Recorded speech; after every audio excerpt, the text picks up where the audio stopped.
Okay, so we are recording. Oh shit. All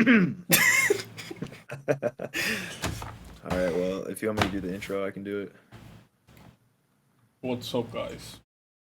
it. All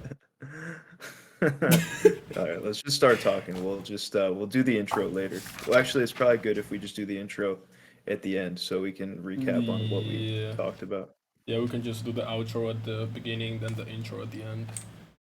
Yeah. Yeah, that works. Okay, so welcome to our first podcast, I would Welcome, say. welcome. First Um, podcast. we're just going to be sharing our path, I guess, from zero to owning multiple brands, from starting from zero, I would say, zero brands, to have multiple brands. And I guess Jason's Gotcha. going to introduce what we're going to be sharing today. Yes, sir. So first thing we're going to be talking about is our previous brand. We were running a brand at the beginning of the year. And unfortunately, that one did not work out as well as we had expected. We ran it for about 3 months. It was from the middle of December until like the beginning of March is when we decided to close the store.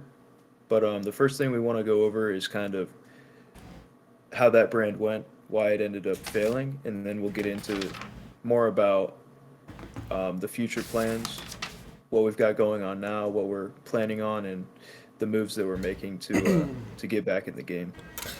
Yeah, so when we started the first brand, we knew right away that we actually wanted something that could last um, for a good amount of time.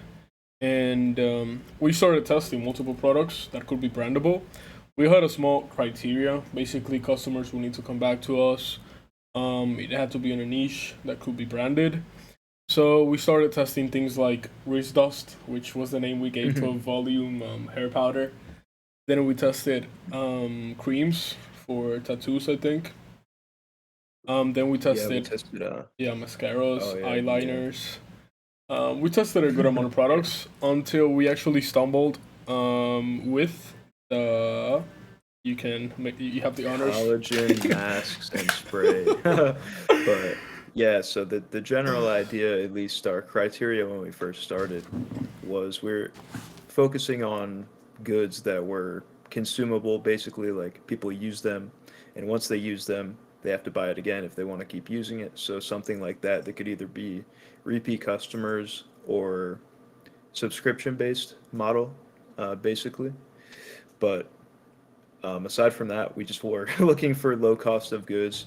We wanted some room for margin, something that we could craft a good offer and get into the inner drop shipper inside of us with some saucy offers. But yeah, that was mainly our criteria. We wanted to look in niches that were big on TikTok. So for example, the Riz Dust was like a hair care product, and like mascara is like a beauty product. So beauty, hair care, things in that sort of niche is what we were most interested in selling. And one problem we had, which we didn't know we had until a couple months passed, it was that we needed a mindset shift.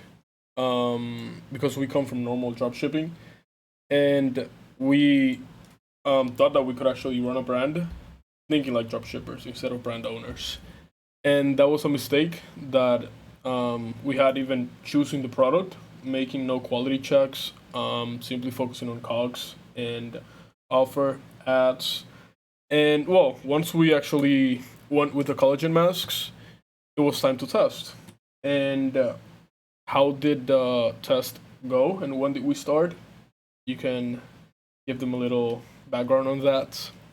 Yeah, so just one more thing about the research is like basically the extent of our research was pretty similar to what you'd do if you're drop shipping, which is instead of digging too deep into product quality and customer feedback, but rather just looking at things like ad impressions, like if it's currently trending, things like that. So we'll get back to that in the future in this video, but that'll come back to be of importance. But what was I supposed to be talking about?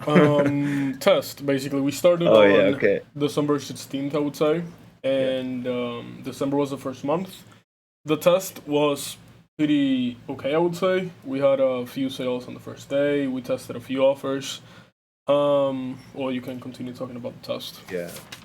Yeah, so for testing, we pretty much threw up just like a generic product page, threw up some ripped ads, so basically just competitor ads that we noticed were performing well, and ended up getting some sales on that. We didn't do any branding within like the first week or two. We saved that for once that we knew the product had potential and that we were going to scale it up. So, for example, like when we first started testing, I think everything on our page was like orange, which was the standard color that the product was on CJ. So we started testing with a page like that, and just ripped ads. So basically, we were doing everything like bare bones, as standard as you could get, and then just started off with decent metrics, some sales here and there. I think we were hitting some 1K days within the first like week or two, and that gave us a lot of confidence in the product. But the only thing that we were having some doubts about was the inconsistency. We were getting some high CPMs, and we just couldn't be sure that each day was going to be consistent enough for us to scale up. And I mean, coming back to the mindset change I said we needed, um, when we saw these metrics coming from where we come from, in which you need to have some low CPMs, some low CPCs always, as that's a dropshipping mentality, it was harmful for us having that mindset. So we reached around December 26th, I would say, and that was the day we actually talked about killing the product. And we said we were gonna stop running it. It was pretty inconsistent, even though we were making money. It was just one day we had a pretty profitable day, then we just lost money the other day. And what made us not kill the product was that when I went back to the profit analytics, we had made over 1K profit. And I was like, well, I guess we can just be patient and run this for a few more days. And that's when we actually ran into the first issue, which before going to January, um, it was basically that we were selling something different to the thing that we were advertising. And Yeah. I put this in December because that's when we started noticing it before starting to scale in Jan. So you can start the transition from December to January, in which we started making a bit more money and running into more issues now. Yeah. So the first thing we knew, like Tommy was saying, is that we didn't want to scale up until we fixed this issue of product quality.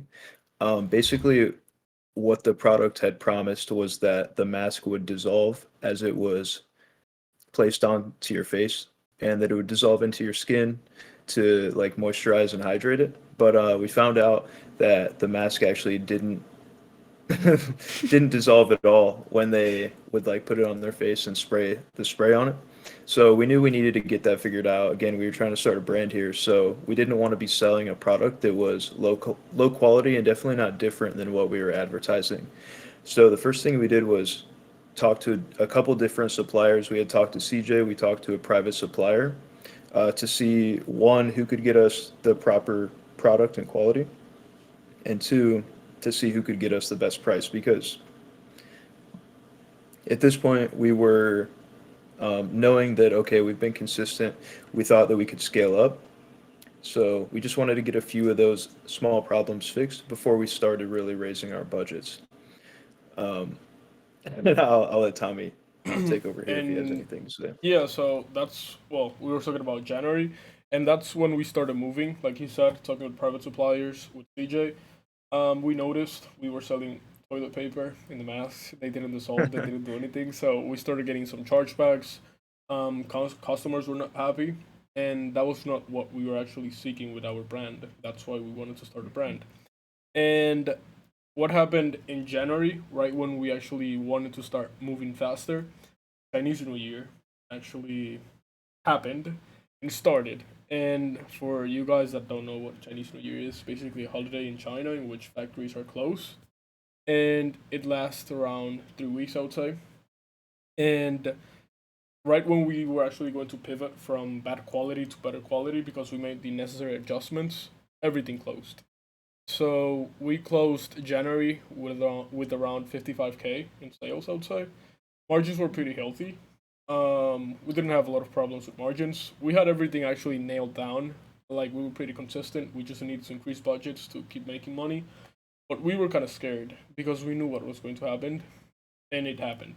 So let's go to Feb now, and I guess it's where everything started crumbling. So you can start. Yeah.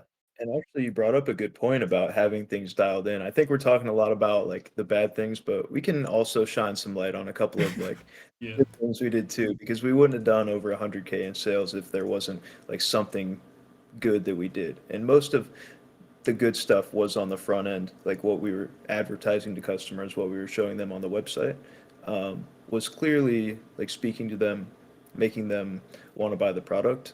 So as he was saying, in January, we ended with 55K in sales. And that was like the first full month that we had in business. And basically, the changes that we made was we just kept testing new ads. We found like a really good angle, which was like making your skin beautiful, even like a little bit of getting rid of wrinkles, stuff like that. And then we had also branded our store out with a purple color that was not the same as the product color, which came back to be quite a bad thing. We thought again that we were going to be moving a little bit faster. We had planned on getting the inventory like in January, like February at the latest. Um, and yeah, Chinese New Year came around, so unfortunately we didn't get to get to do that Yeah. so quickly.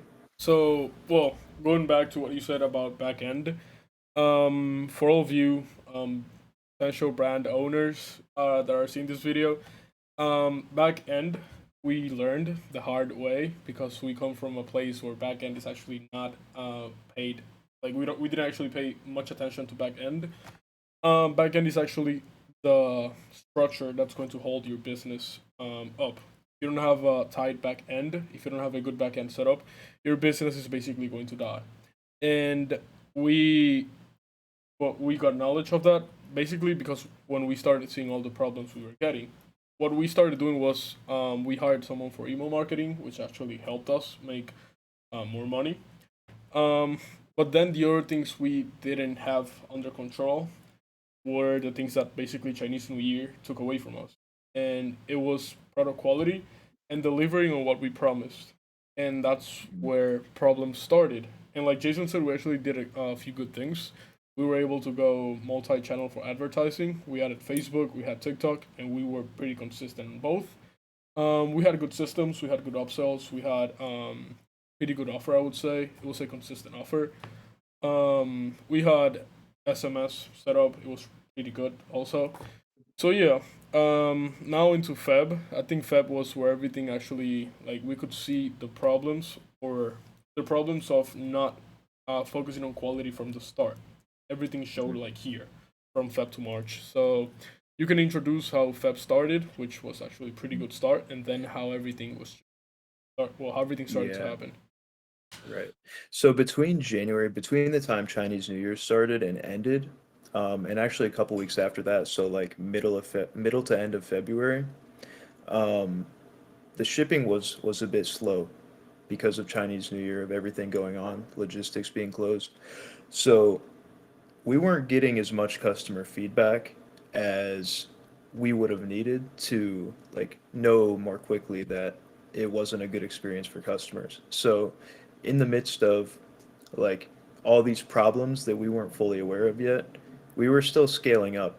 Like we were still scaling our ads up, and we actually ended February with over 70K in sales. Um, but that was the thing was with Chinese New Year going on, we weren't getting the products out to the customers fast enough.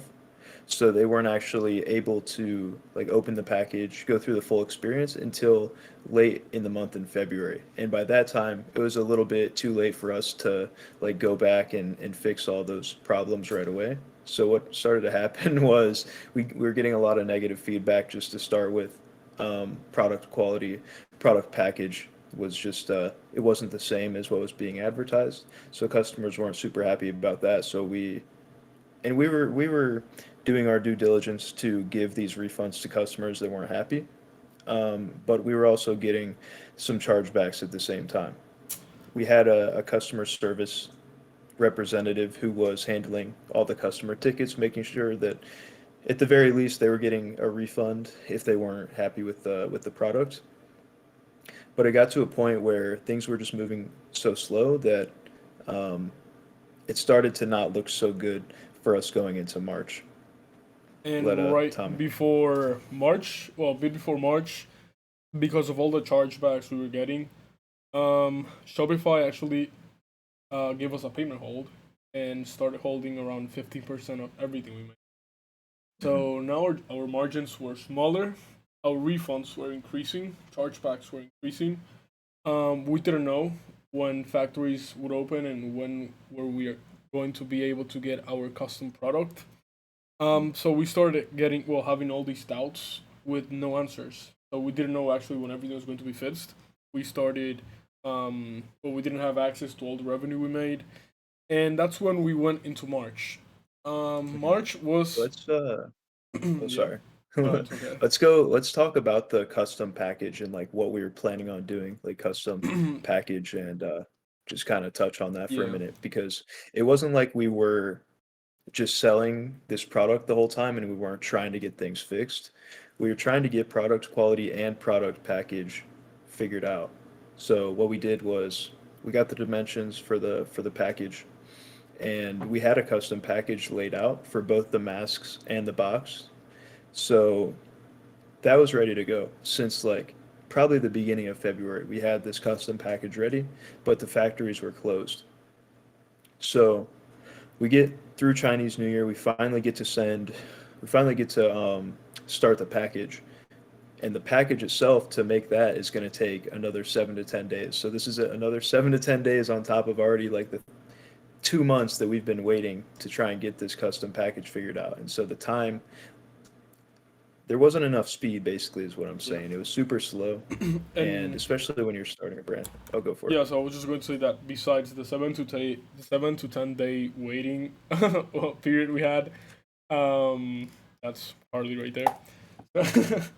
So we actually had also stock of the previous inventory, which we needed to sell first before actually moving on to the new package. We had like 3,000 units, I think, of the previous inventory, and like Jason said, we actually had everything like nailed down from package and even product, like customized product, but it was just not enough speed. And what basically customers were most complaining of wasn't even the quality, to be honest. It was simply that they were getting a different product from the one that was in our store, which was the one with the custom product, custom Mhm. package. So we didn't get enough speed from factories. Chinese New Year actually slowed everything down, and I think that now we can just pivot to March, and that's like when Mhm. everything ended, Yeah, which is pretty yeah. So, fun before you talk because that's actually by the time we actually closed the brand, we had our custom package and right. custom product. But yeah, you can move on now. Yeah. No, I think yeah. So March, I think honestly, what happened was we just lost some confidence in the product because, and I think you touched on it. If we were even going, because we needed another change, another quality change on the product to even be selling to even selling exactly what we wanted to be selling, which was a spray that was more like a mist. And at the moment, what we were selling was like a spray that came out as like a hand sanitizer, basically. So that was the last part of the product quality that we weren't happy about. But our supplier had told us that we would need to sell another like 3 to 5 thousand units before we could even start manufacturing that new change. So for us, it was either to start uh, to sell another 5,000 units of a product that we didn't want to sell, or to just kind of scrap it and move on to the next product. And that's kind of the decision we came to in March was that we didn't want to have more problems that we already had. If we were going to have to sell 5,000 units of a product that yes had our package on it, but we knew was bad quality and wasn't going to make customers happy, we didn't want to do that. Yep. And right there, once we closed the store, we started. Well, we didn't just pivot from one brand to the other. We always had the vision of starting a brand, but actually we started going back to our roots, and then we were like confused on what we actually should do, and then we started testing products, and basically now we're just going to move on to how we actually started the new brand. But before explaining the new brand, let's talk a bit of that like time lapse between the closing of the brand and buying inventory for the new one and all the steps we went through. Which was like we tried Yeah. new products, we tried to drop ship, we tried to Mhm. do a few things. So Yeah, it was definitely a little bit of confusion for sure. I mean, we weren't sure, like, should we start testing more products? Should we start drop shipping, try and run up some cash? Because, as we'll talk about, starting a new brand takes a lot of time. So we sort of weren't sure what to do in this time between like the middle of March to what's probably going to end up being the beginning or middle of May. So a total of like 2 months of time that we either are going to have to start drop shipping again or do something else with our time in order to keep moving forward essentially. Um, so yeah, we were taking time to make decisions, a little bit of confusion. We were testing some drop shipping products, but essentially the decision that we decided to make was that we had a vision for ourselves. We we knew what our vision was, what we wanted, um, and so we just wanted to cut out all the outside noise and just focus completely on building a brand for this year. We had enough cash in the bank. It's not like we were strapped for cash. So the decision that we came to, and I'll let Tommy expand on it, was that we're just gonna take this time to prepare for our new brand. Get package figured out, get some inventory ready, and just some ideas, some strategies ready for the new brand.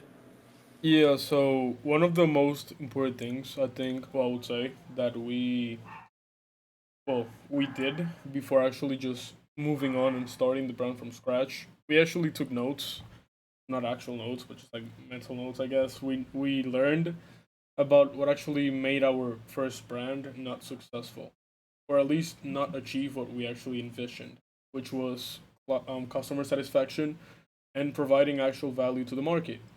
So once we started looking for new products for the new brand, we actually knew what we needed to sell and a few things we needed to check, like boxes to check, within that the product needed to have.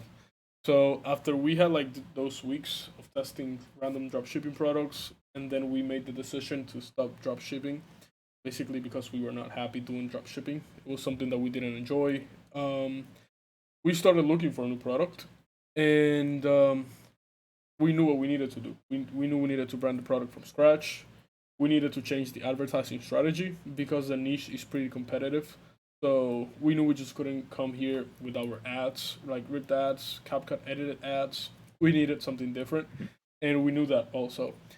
Also, we needed new channels to sell in, and basically, when we knew everything we need to do, we just had to find something that covered all of those, and that's why we actually chose the product we chose. And we are not going to share the product, but Jason, well, I want Jason to actually give you guys a bit of insight on the like maybe the niche, or if you don't want to say the niche, like Yeah, why we chose so what we chose.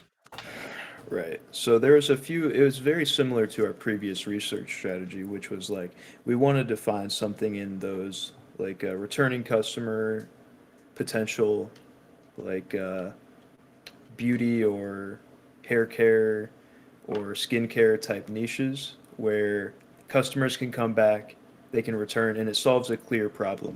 But also, since it's a little bit smaller of a product, the cost of goods is low, and since it solves such a big problem, the perceived value is actually very high. So there's potential to like essentially get the product for a very low cost, but also sell it for a very high cost, especially if it's branded. Um, So that was like the base of our product research. But the thing is, especially when you have these consumable products coming from China, there can be a lot of product quality issues with these products. You know, some of them are made very cheaply. So we didn't do our due diligence with the first product to make sure that everything was of good quality before we started selling it. And that's a reason why we ended up not having success with the first brand. But with this one, what we did was we made sure to do our due diligence, specifically through Amazon reviews. We looked up the product, like many listings of the product, even like the very cheap ones, to make sure that customers overall were very happy with the product quality. And actually, we took one of like the main uh, things that customers would leave feedback about that they didn't like so much, and we actually ended up fixing it throughout our process of speaking to a manufacturer and getting some inventory product package figured out. Yes, and right after the finding the product part, came the customizing the product and the package. Also, we noticed that what gave us the most problems was simply having a different package from the one we actually sold in the store. So that was not something that we would actually want to deal with again. So what we did was actually work with custom package right away and find a factory or a supplier with a factory that could provide us a custom package and custom product with our logo on the product and everything, without us investing like way too much money.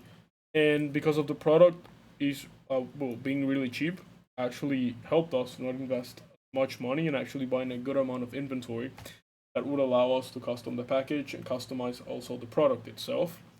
And that's what we actually did. And now something different that we also worked on is the strategy to actually sell the product. Previously, we went with the simple dropshipping routes, which are not bad. Well, e-com routes in general, I would say, which are paid ads on the main platforms, which are Facebook and TikTok. I would say you can also add Google there, but we didn't run Google. And for this one right here, we wanted to do it different. We saw how most of the bigger brands made their audience through organic traffic, and we know the power you can have with word of mouth, with actual creators working for you, and that's basically what we molded our strategy as. So you can actually talk a bit about our new selling strategy compared with the previous one we had. Right. Yeah, so a lot of our previous strategy was pretty simple. It was nothing, there was no custom content really involved with it. It was all just ripping ads, editing with CapCut, stuff like that. So it was pretty amateur, from like a real content perspective. And really, since we ripped all this content and it was just recycled and anybody could use it, really we were kind of just shooting ourselves in the foot there for a while. And so we kind of understood, especially by the CPMs we were getting, that if we could just have our own custom content with our own custom branded package, we'd actually have a bit of a tailwind kind of helping push us forward, be kind of swimming with the current, I guess, instead of against it in that aspect. So we're pretty confident in our ability to like advertise, to craft offers, to communicate with customers in a way that'll make them want to buy. And we understand that at this point, we just need to use those skills in a way that's not working against us, I guess. We Yeah, want to use our skills, but have the current going with us, if yeah. that makes Something that sense. actually we did outside of just like store building front end, back end is actually learning a bunch like ourselves. We started digesting books on advertising left and right. Claude Hopkins, the goat. Things Oh yeah. like scientific advertising. Jason read Breakthrough Advertising. Jason also read My Life in Advertising, if I'm not mistaken, which Yeah. all are actually like really good advertising books. Then also some brand books and business books in general, which actually helped in changing our mindset and how we viewed business as an industry. We just didn't want to make money because money's never the end goal, at least for us. So that's basically what we used to build our vision and helped us actually know ourselves a bit more and what we wanted. So after explaining the strategy, I think we actually covered the most important points we had for this first podcast. I would say, little Oh chat, yeah. chit chat. I don't know if you have anything else to add. If you Chit want to chat. add anything else. Well, I just think through the entire process, we learned that, if you prioritize money first in any sort of business, it's not a sustainable way to run a business. So now we know that we need to prioritize our customers first. And there was no hesitation doing that this time. Yes, it's going to cost us some money. It's already costed us hundreds of dollars. It's costed us $100 for the custom package, 250 for the like custom package fee, another 250 for the mold fee so we can put our name on the product. Was the But inventory fee? yeah, Yeah, big inventory, we're cost. gonna have to pay for inventory. Um, and we're gonna have to find somewhere to store the inventory, whether that is in a garage For or your in a bedroom. 3PL. Yeah, in my bedroom or a 3PL or whatever it Yeah. might be. But yeah, we understand that we can't really skimp out on these things anymore. We need to be fully devoted to serving our customers, giving them a good experience, and the money will just be a byproduct of us serving our customers well. Right. I think. Well, one last thing I'm going to add. Um, Always just follow your vision. I would say. Don't let your environment basically tell you what you need to do when it is not fulfilling. Like dropshipping not being for us. Just simply do whatever actually makes you enjoy what you're doing. We actually needed this change of mindset, change of perspective. We needed to aim for something big, even though it's more risky. At the end, the payout is bigger. So being able to look a few months, even years ahead, it's going to help you. I'm not feeling that anxiety you normally feel. Actually, focus on things happening right now, and you want everything right now. So learn how to be perspicacious. That's important. And we're just going to be, I guess, doing these updates weekly or bi-weekly. Yeah. We will have to see. We're going to be seeing each other a lot here. Um, so yeah, from my end, I don't have anything else to add. Do you have anything else to add? I think that is all for me today. Perfect. Um, yeah. So I guess we're going to be seeing each other on the next one. Well, we'll see you all in the next one. But peace out, guys.